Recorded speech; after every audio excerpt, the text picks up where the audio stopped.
Salut les Beauty Books, c'est Marie et bienvenue sur ma chaîne.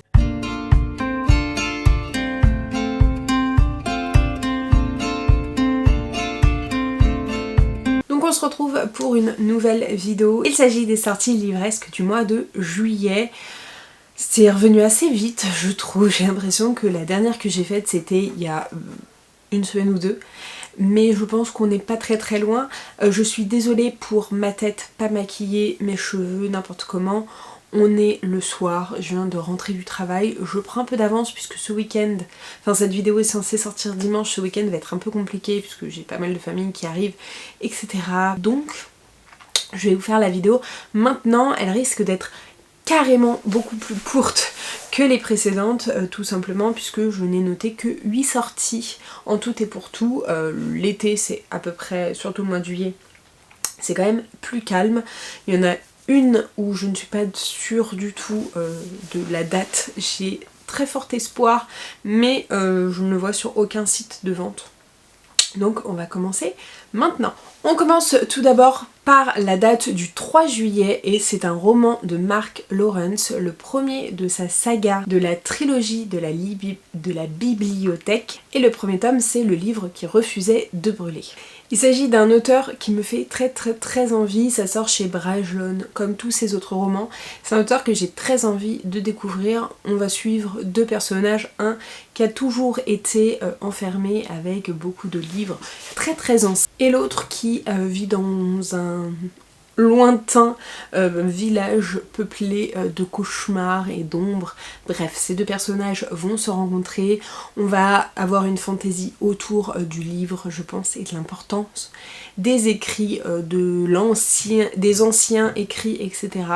Voilà, c'est un auteur que j'ai très envie de découvrir, je ne sais pas si ça sera le premier que je vais découvrir, mais en tout cas la couverture est magnifique, ça parle de livres, c'est de la fantaisie adulte, donc je me dis pourquoi pas.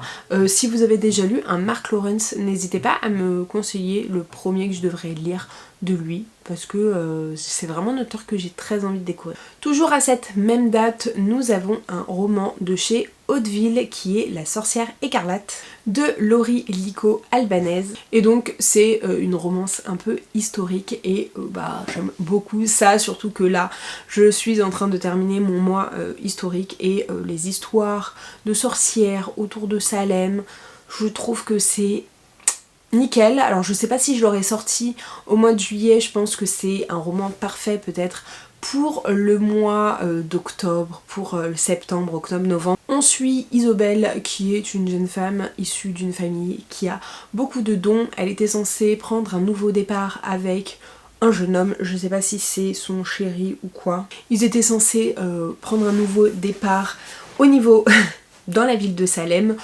Vu l'histoire qu'il y a autour de Salem, je pense que ça ne se passe pas très bien. Ça se passe en l'an 1829. Donc je pense qu'il va y avoir une petite chasse aux sorcières bien sympathique comme on les aime. Et franchement je suis très intriguée. J'ai très envie de découvrir ce roman qui m'a l'air, ma foi, vraiment parfait pour la saison automnale.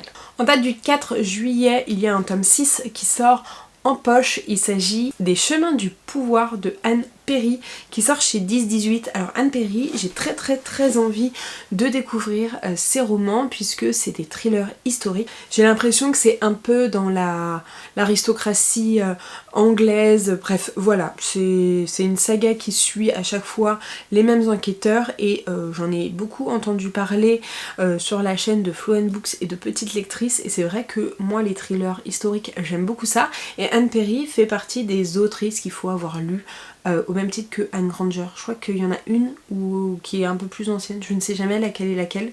Bref, je suis très intriguée, j'ai très envie de découvrir ces deux autrices pour leur thriller un petit peu historique et leur ambiance, je pense, un peu victorienne, un peu aristocratie anglaise. Bref, j'ai très hâte. Mais bon, c'est un tome 6, donc il faudrait que je commence par les premiers tomes, bien sûr. En date du 9 juillet, nous avons le premier tome de Fire and Desire. Et le premier tome se nomme La promesse... Non. La promise du roi des flammes. Apparemment c'est sur une trilogie, c'est de Chloé Chastaine et c'est de la romantésie qui sort chez BMR.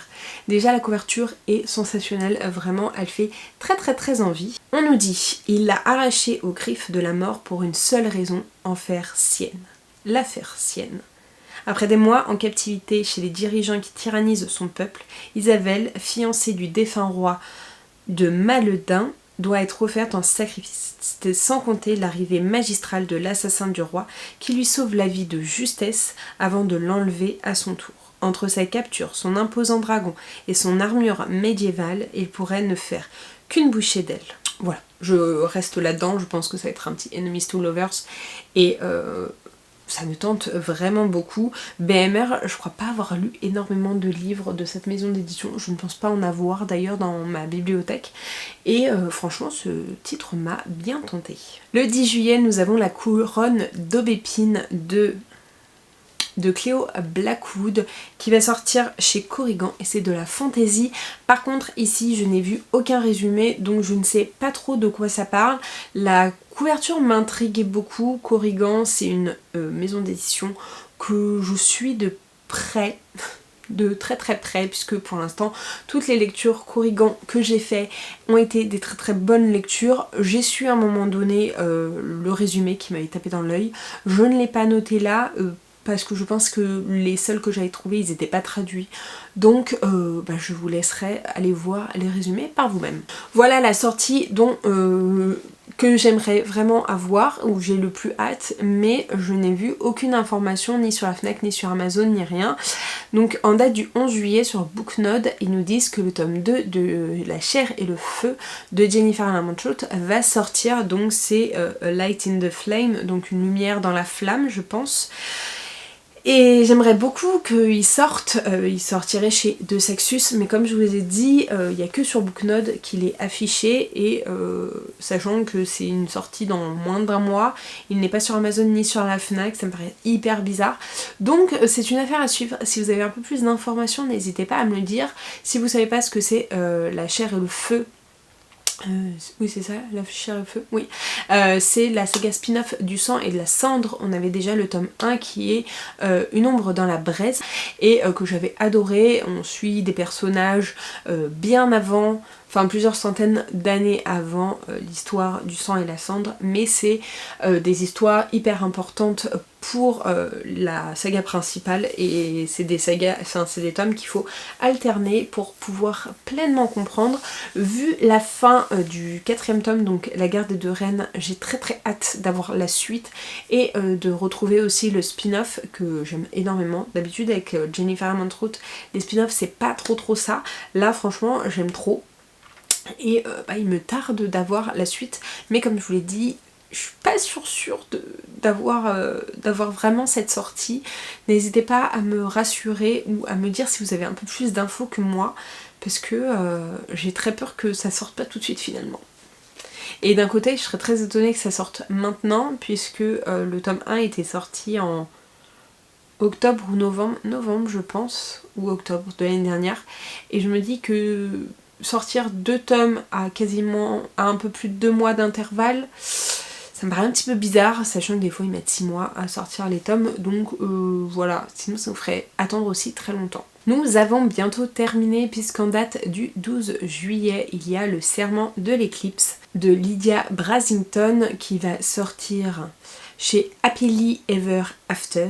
Donc je ne connais absolument pas cette maison d'édition, et c'est encore une fois de la romantésie. Donc on nous dit: la mort chuchote à son oreille, elle l'écoute et lui la donne.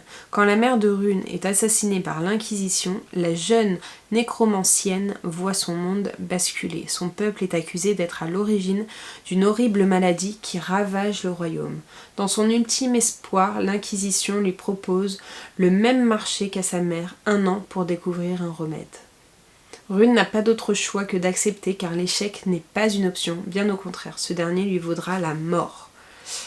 Dans cette terreur, elle rencontre un homme de foi, un paladin brisé et monstrueux qui aura pour mission de la surveiller. Vesper se trouve confrontée à cette femme aussi sombre que séduisante. Elle refuse la violence, lui la prodigue Elle écoute la mort et la repousse, lui la donne. Les deux se retrouvent vite emportés dans l'horreur et d'une macabre enquête, car quand la passion se mêle à la mort, nul n'est sûr d'en sortir vivant.